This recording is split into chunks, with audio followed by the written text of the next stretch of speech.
Yeah, I have a bit of a thing for spotty stuff. Hi there, this is Izzy, and it's time for a little pot and chat, which is not something I've done before.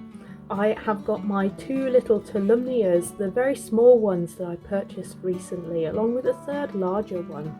And I was thinking that I'd like to pot them both a little bit differently, but not hugely differently. Just have a chat with you about Tolumnias, about my history with Tolumnias, and also just to try a different camera angle as well for you, because someone gave me some feedback recently that they found it difficult to see what I was doing with the camera angle I was using before. So do let me know if this works particularly well for you. So my aim with these little Tolumnias is to actually raise them up slightly in these pots. So as you can see, they are in these quite gappy pots, and they are right down in the bottom of them. And being right down in the bottom of them brings me a couple of issues. One, hey, they don't look so great when they're in the pots, they're barely poking over the sides. But more seriously than that, if I leave them down the bottom of there, there's a risk that they might sit in some water at some point, some water might get in the fan and they might rot, and that will cause me issues. And I really don't want that. I don't want to lose more Tolumnias. I really like them actually.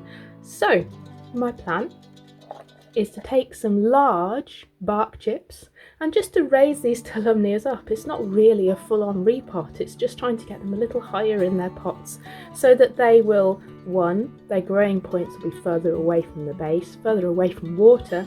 Two, they'll have a little reservoir of water sitting in the bark so that I don't have to water them absolutely every day. And three, they'll poke out of the top of the pots a little bit better. So I'm quite looking forward to repotting these and seeing how they go with a little bit of bark. Hopefully their roots will enjoy the slightly more moist environment, but not too moist, because I have learned that lesson. So the first thing I'm going to do is moisten these roots so that I can see which ones are alive, and hopefully that will help me pry them out of these little pots. These two have had a good amount of time to soak, and now I can see which of these roots are alive and which ones are struggling a little bit. So as you can see here, I've got a good selection of roots that are green. Actually, I think all of these are roots that I really want to keep. So I'm going to try and tease this Tolumnia out of this pot, maybe by untwisting some of these roots as we go. So I found my first Tolumnia in France, 5-6 years ago now, and it was a kind of orchid that I hadn't seen before. But what really attracted me to it were these thick, fleshy leaves. And that is a trait that I actually really like in orchids, thick, fleshy leaves. It's something I go for fairly often. You might notice it with my Neophanitias, and some of my other plants. It's an appearance that I really like.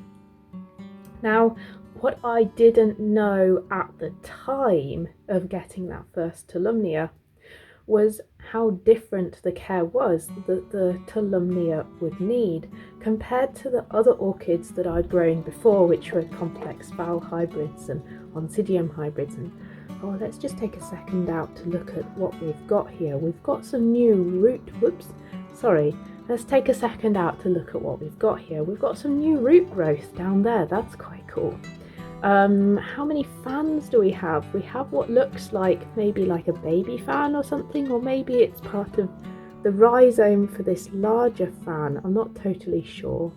There's some odd hairy stuff. I don't quite know what that is. Oh, but this looks like a whole new fan coming out the centre here. So this has got quite a bit of new growth going on. Anyway, what was I saying?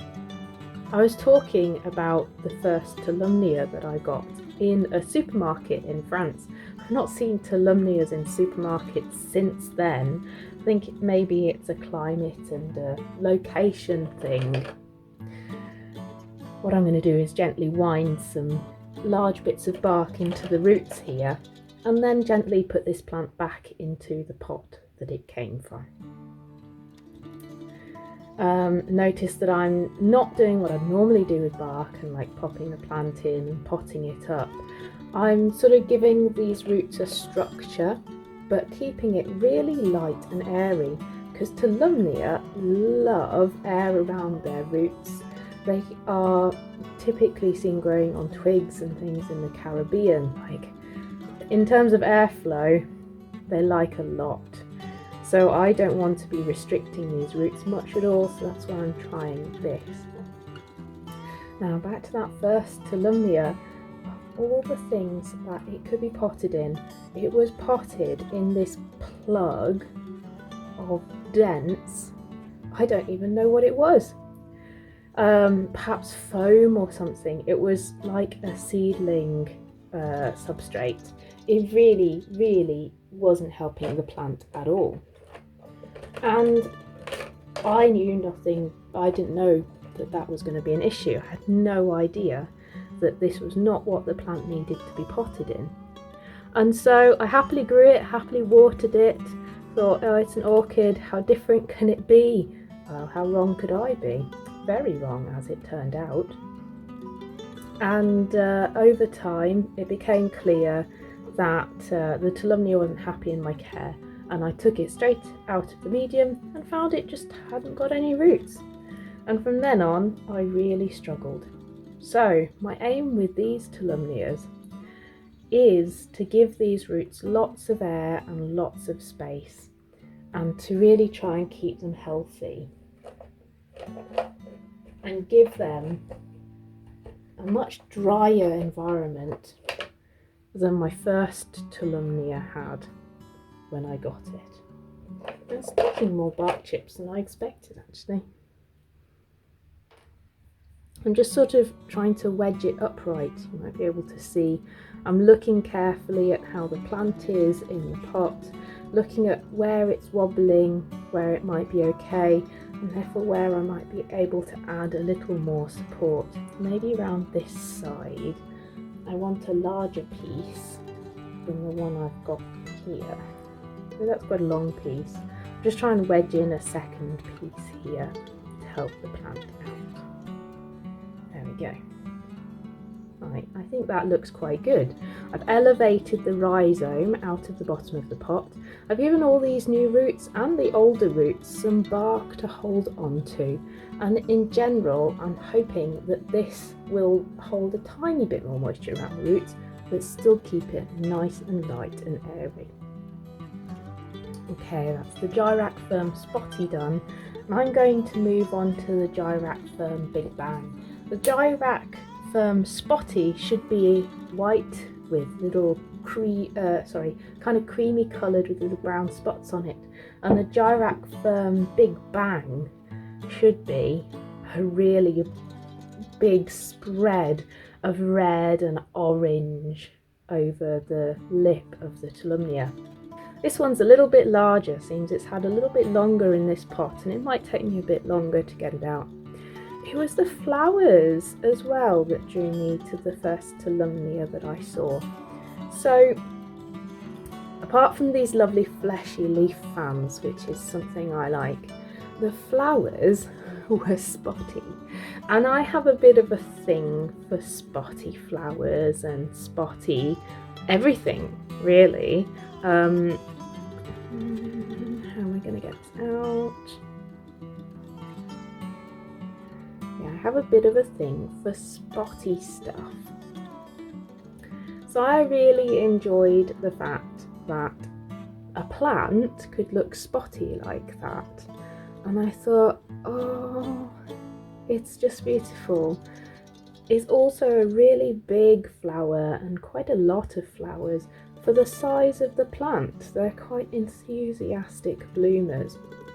But the main downside to the Tolumnias is the slight differences in care, which mean that they are, I think they're going to be a slightly harder plant to look after in the UK, just because I'm going to have to regularly water them. But we'll see, we'll see.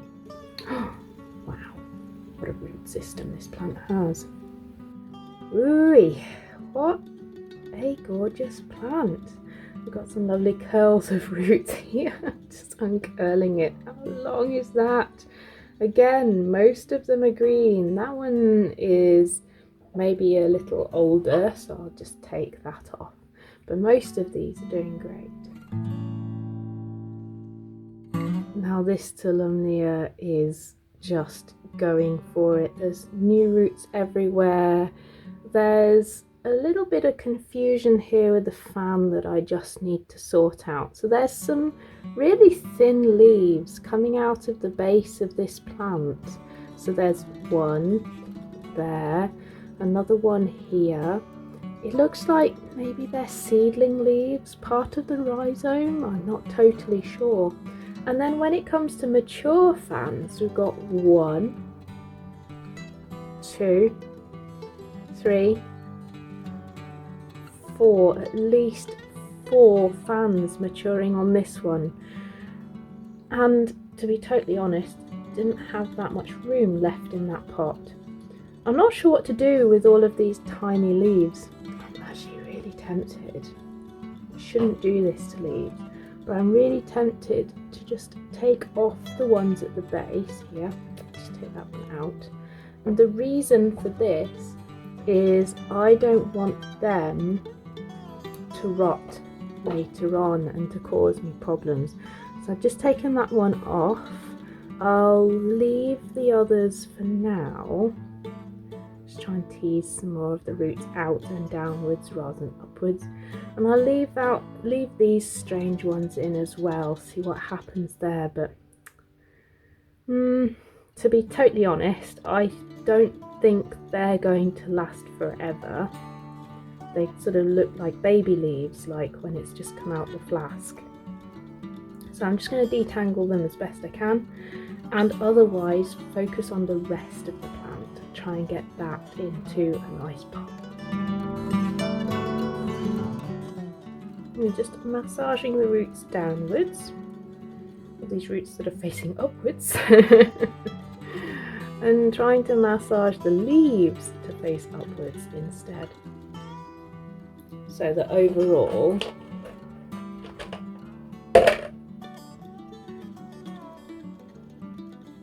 this plant will not get tangled up on itself over time, or at least will hopefully grow a little bit out of the entanglement that it's currently in. Alright, I think that's this Tolumnia held securely in the pot. It's a little bit round to the side. I need to give this some space at some point in the future, but for now I think that's going to do me. Don't they look good? Okay, that small amount of bark is going to help me keep them more hydrated, and that one is sitting so much better in that pot. And the Big Bang as well is sitting so much more upright. They look so much better. I'm hoping that this will be good for both the roots and the leaves in the long term. So I'm really pleased with how that potting has gone. Thanks ever so much for joining me today. If you like this video, give it a like. If you'd like to hear more, just subscribe to the channel, and I'll see you again soon. Bye for now.